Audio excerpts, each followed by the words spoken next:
Now imagine this, two of the biggest legends in WWE history, best friends, partners and rivals, locked in a battle that would define their careers. This is the story of Triple H and Shawn Michaels, two icons with a rivalry so personal it shook the very foundation of their friendship. Stay tuned because what you're about to hear is a saga of betrayal, passion and revenge. The game versus the heartbreak kid in a rivalry that changed everything. Now to give you guys some backstory, we all know the history, right? Triple H and Shawn Michaels were the co-founders of the legendary group known as D Generation X, which began in 1997, and everybody in their mama knew who D Generation X was. Everybody used to do the suck it at that time. At that time, Michael was the leader, but that didn't last too long because a back injury would bring Michael's career to a premature end. But it would allow DX to continue with Triple H as the leader. In that run, the group went from being villainous to becoming heroic in 1998.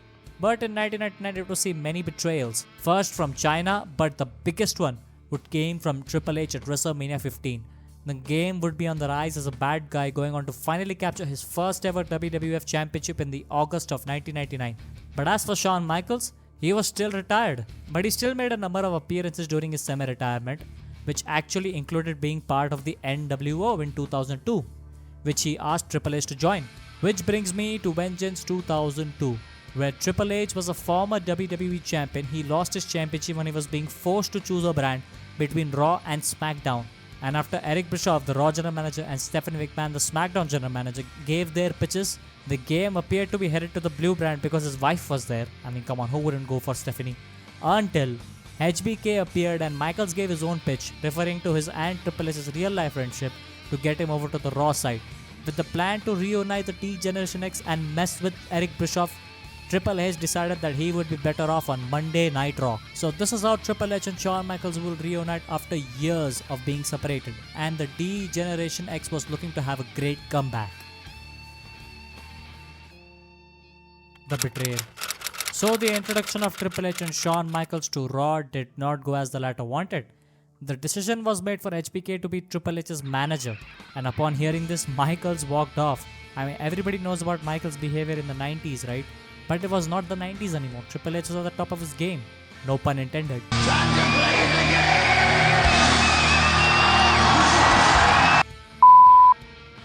Triple H attempted to calm his buddy down, but that wasn't successful. So the game returned later on and gave surprise to Michaels, and when the DX music hit, we thought that everything was alright, everything was going to be good.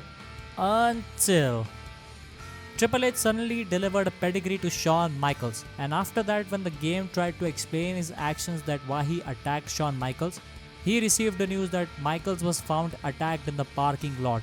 And then Triple H went on to search who attacked Shawn Michaels, and he would accuse pretty much anyone who came across of being behind the assault. However, after a few couple of weeks, Michaels appeared via satellite, and the truth came out. Triple H was behind the attacks. The game admitted to attack, claiming that he wanted HBK to be his manager because he would protect him, while adding that Michaels was weak and vulnerable.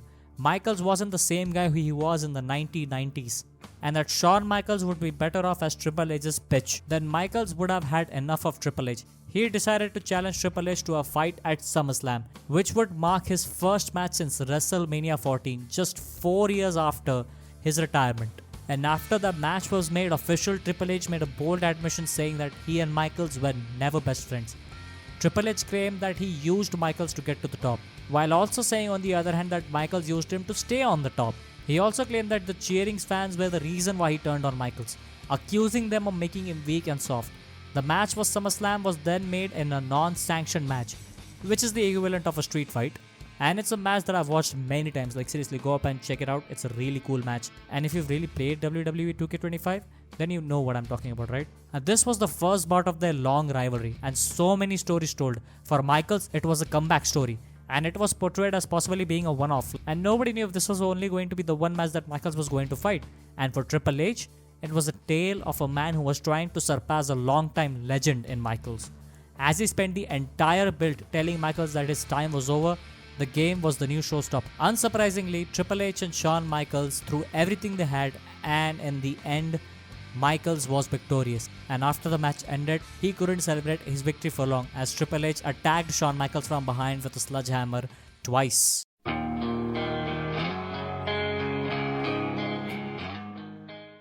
Survivor Series and Armageddon. On September 2nd episode of Monday Night Raw at 2002, a new wrinkle ended up being added to this rivalry, the debut of the World Heavyweight Championship. Remember I told you that the brand extension was going on and there was only one WWE Championship? So in a shocking turn of events, Stephanie McMahon would draft the only WWE Champion at that point, Brock Lesnar, to SmackDown. So the WWE Championship became exclusive to SmackDown in 2002. So Eric Bischoff was left with nothing. So on the September 2nd episode of Monday Night Raw, the debut of the World Heavyweight Championship happened, and the night that Triple H was awarded the WWE World Heavyweight Championship. And Triple H had some successful defenses against Rob Van Dam, Kane, and after that, Eric Bischoff announced the first ever Elimination Chamber match for that year's Survivor Series. Triple H would defend his title against Booker T, Kane, Rob Van Dam, Chris Jericho and Shawn Michaels. Yes, Michaels was back to not only become World Heavyweight Champion for the first time in 4 years, but also to get his hands on Triple H. And HBK was able to succeed at both that night, because in the chamber it came down to himself and Triple H. And after one hit of Sweet Chin Music, Michaels became champion, adding yet another first in his illustrious career. However, all Michaels' victories did was leave Triple H livid, that he was dethroned as champion, and we all know Triple H doesn't like that. And after that, he interrupted HBK's title defense against RVD on the following night on Monday Night Raw. It was then declared that RVD and Triple H would face off in a number 1 contenders match, which HBK as the referee. Despite HBK's attempt to not let Triple H be the number 1 contender, he ended up having to make the 3 count in Triple H's favor. And their match took place at Armageddon, and it was 3 stages of hell. The first fall was a street fight which ended up being won by Triple H, and the second fall was contested in a steel cage which HBK ended up winning.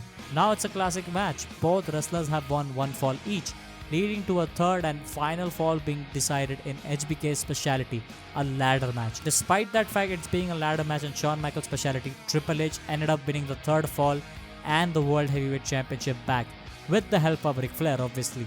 Kinda reminds me of someone. Royal Rumble 2004. Though Triple H and HBK crossed paths a few times in 2003, their major feud actually subsided for most of that year. Michaels mostly feuded with Chris Jericho, Ric Flair and Randy Orton, while Triple H ended up having Goldberg as a main foe and obstacle. After regaining the World Heavyweight Championship from Goldberg at that year's Armageddon, Triple H would be battling Shawn Michaels once again with the last straw of 2003, ending with the 2 wrestlers competing to draw him in a championship contest. Then it was later announced that Triple H and the Heartbreak Kid would go at it at the Royal Rumble in a last man standing match. And as always, their past was used to build up this match. As we all know, the rules of a last man standing match are simple. The only way to win is to beat your opponent so badly that they can't make the referee's 10 count and rise, like Ricochet's career. Honestly, you guys can sit here and talk all night about who deserves what or who to blame for whoever's failures, but I didn't come here to talk. Then shut up! Fittingly, neither of them made that count, resulting in yet another draw between these rivals. The final chapter, Road to Bad Blood. Triple H and Shawn Michaels' continuous attempt to one-up each other was interrupted by a third party. I can't remember his name. Was it Chris Jericho? Chris Masters? Who was it? I was there when Randy Orton won the WWE title for the first time against Chris Benoit. And, It was at this moment that he knew.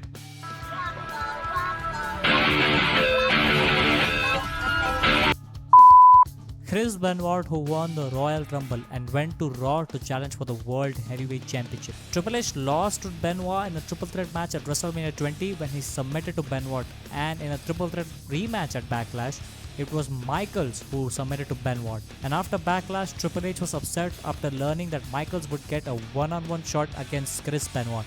And on the night that the match took place, Triple H interrupted that match and delivered a pedigree to Michaels, costing him the WWE World Heavyweight Championship. And in a few weeks, a 20-man number 1 contender Battle Royal match was about to take place, and in the final, it was down to Triple H and Kane, until Michaels entered and tossed the game over the top rope. As a result, Kane won the title opportunity, and Michaels got his revenge against Triple H for costing him the World Heavyweight Championship match against Benoit. And the following week, we see Triple H waiting for Michaels, and we would see these two rivals fight everywhere. Outside the arena, inside Eric Bischoff's office, in the ring, and in your mama's house. And after Bischoff appeared and announced that Triple H and Shawn Michaels would face each other and end their rivalry at Bad Blood, and it would be a Hell in a Cell match. And Michaels would go off and ask Bischoff if he had his match with Triple H the way he wanted it. And as the end of that night's Raw revealed, he got exactly that. Michaels wanted a definitive end to their long-running feud, and nothing ends things better than Hell in a Cell. It was the perfect ending. They had been at each other's throats since the summer of 2002. And by the time this match was made, it would be a full 7 years in the making. Even though both parties couldn't stand each other, they did agree on one thing. Their latest chapter in their rivalry had to be their final one. And in a typical Hell in a Cell fashion, it was brutal. Like really brutal. For obvious reasons, the Hell in a Cell bout served as the main event of Bad Blood. It properly told the story of two men who were looking to end their long-standing rivalry. Triple H entered the event unbeaten in Hell in a Cell, which also included his bloody match against Cactus Jack in 2000. And after a long and grueling Hell in a Cell match, Triple H maintained his unbeaten streak, defeating Shawn Michaels and putting an end to their bitter rivalry. The aftermath. Like every horror movie, I must tell you that this was based on real events and everybody's happy now and all those sorts of shits. As the promise, the 2-year-long rivalry between Triple H and Shawn Michaels came to an end at Bad Blood. And after the event, they engaged in separate angles for the rest of 2004 and all of 2005. They wouldn't cross paths again until 2006, which ended up seeing Triple H and Michaels reunite D-Generation X in a united front against Vince McMahon and Shane McMahon. As I said before, the rivalry between Triple H and Shawn Michaels was the WWE's best post-Attitude Era rivalry. It had everything: betrayal, long backstory, and a vast amount of brutality. This was not your typical rivalry, no. None of their matches was a standard one-on-one match. If you could go back and watch my video, you'd realize that. They couldn't be, they had to be gimmick matches, where the rules were thrown out with a long history between them. And the way the rivalry began, Triple H and Shawn Michaels had to be in environments where they could throw literally everything at each other. The rivalry proves that it's the best of friends that makes the most bitter rivals, because they know each other like a book. We've seen many examples of this in the last 20 years, like Trish Stratus and Lita, Seth Rollins and Roman Reigns. But the bar regarding best friend rivalries was set with Triple H and Shawn Michaels. Now thank you for watching this video, ladies and gentlemen, and if anybody's watching, peace out.